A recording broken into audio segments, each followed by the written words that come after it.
예, 안녕하세요. 링컨의 커피 이야기입니다. 오늘은 그 로스팅에 대해서 설명을 드릴 건데, 이제 금요일 날 핸드드립 모임이 있어서 여기 이제 모임 중에 잠깐 이제 설명을 드리려고 그러는데, 이제 로스팅이라고 하면 그때 한번 설명을 드렸다시피 이제 커피 나무에서 이제 열매를 해서 그걸 이제 뭐 햇빛에 말리거나 아니면 워시드를 해갖고 이제 생두 상태가 온 거를 이제 로스팅을 이제 하는 건데, 사실은 로스팅이 굉장히 어렵습니다. 그래서 우리나라에 많은 스페셜티 커피들이 있지만 이 스페셜티 커피를 직접 로스팅하는 집 중에서 실질적으로 제대로 로스팅을 한다 이렇게 하는 집은 전문가들 결에 따르면 한 5% 정도 된다고 생각을 하거든요. 근데 왜 그러냐 하면 이 로스팅이라는 게 바리스타 되는 것보다 훨씬 더 어렵거든요. 물론 커피 추출 내리고 이런 것도 기계에 대한 여러 가지를 많이 알아야 되겠지만 로스팅 그거보다도 훨씬 더 복잡해요. 그래서 아까 얘기했다시피 우리나라 지금 로스팅을 하고 있는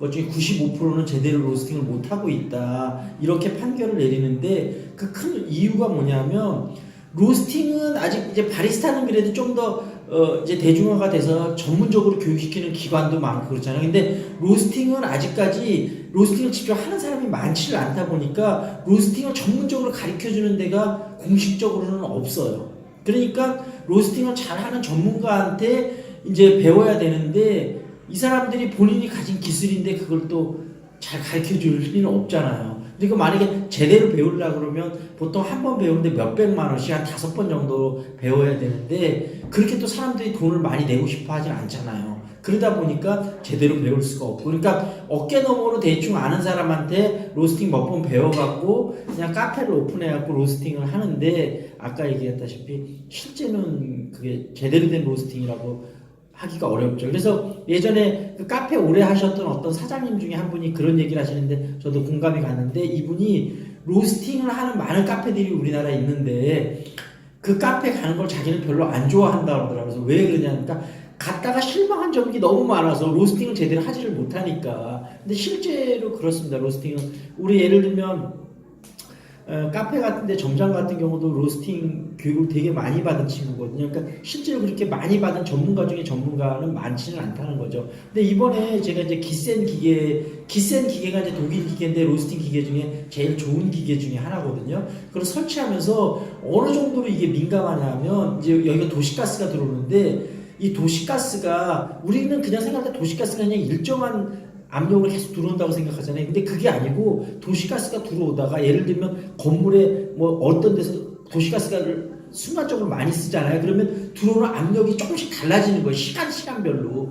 그 압력에 따라서, 그 들어오는 약간의 변동이 있는 압력에 따라서도 로스팅이 조금씩 달라지는 거예요.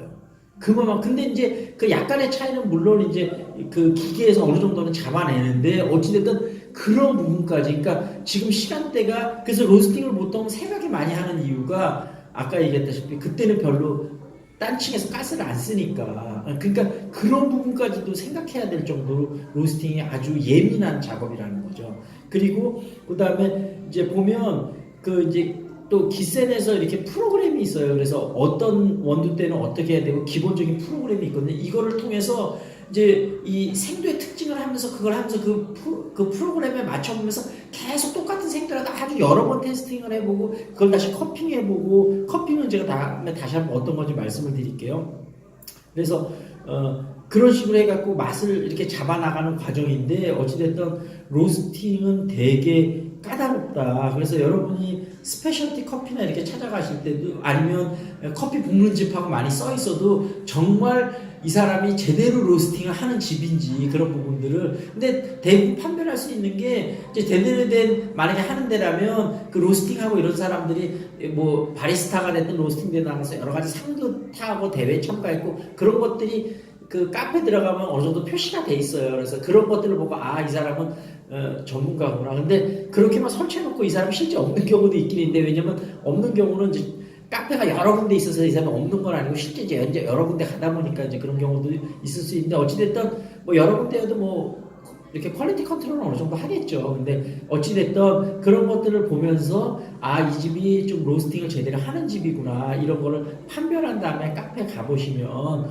그래도 조금 잘못된 선택이 될 확률이 적다 이렇게 생각을 하시면 될 것 같고요. 오늘은 뭐 자세히는 설명 안 됐고 어찌됐든 로스팅이 굉장히 좀 까다로운 작업이고 어떤 카페에 가면 그래도 좀 제대로 된 로스팅을 할 수 있는 카페를 찾을 수 있는지 그런 부분을 간략하게 알려드렸으니까요. 보통 저희도 카페 이제 이 스페셜티 카페는 새로 시작했는데 지금 이제 한 달 정도 됐는데 지금 한 달째 맛을 잡고 있거든요. 근데 아직도 다 안 잡혔어요. 이게 이 정도로 까다로운 작업이라는 거 로스팅이. 그래서 보통 2개월, 3개월 정도는 잡아야 어느 정도 맛이 잡히고, 근데 그렇게 잡혔어도 또 생도마다 다르고 또 여러 가지 계절마다 다르고 하여튼 로스팅 변수가 진짜 심해요. 그래서 그런 모든 여러 가지 요소들을 잘 고려해서 해야 된다는 거, 그런 점을 참고로 알아두시면 좋겠습니다. 감사합니다. 다음 시간에 또 뵙겠습니다.